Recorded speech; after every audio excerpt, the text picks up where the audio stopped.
সবচেয়ে বেশি অসুবিধা কি হয়? সবচেয়ে বেশি আমার পায়খানা রাস্তা একটু সিরিয়াস পেশেন্ট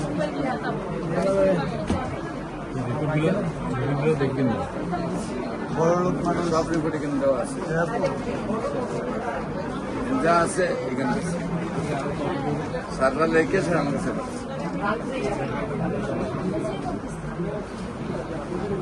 অপারেশনটা হয়েছে কিন্তু বাহারান হওয়ার পর ধরা খাইছে। আর আমি যখন এটা ফেসবুকে পাইছি তখন আমি বাহারান থেকে নিয়ে আসি, ওইখানে চিকিৎসা হয়েছে না।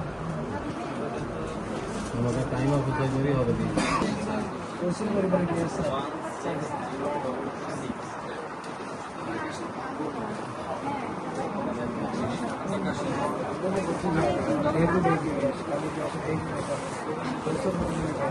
ডক্টর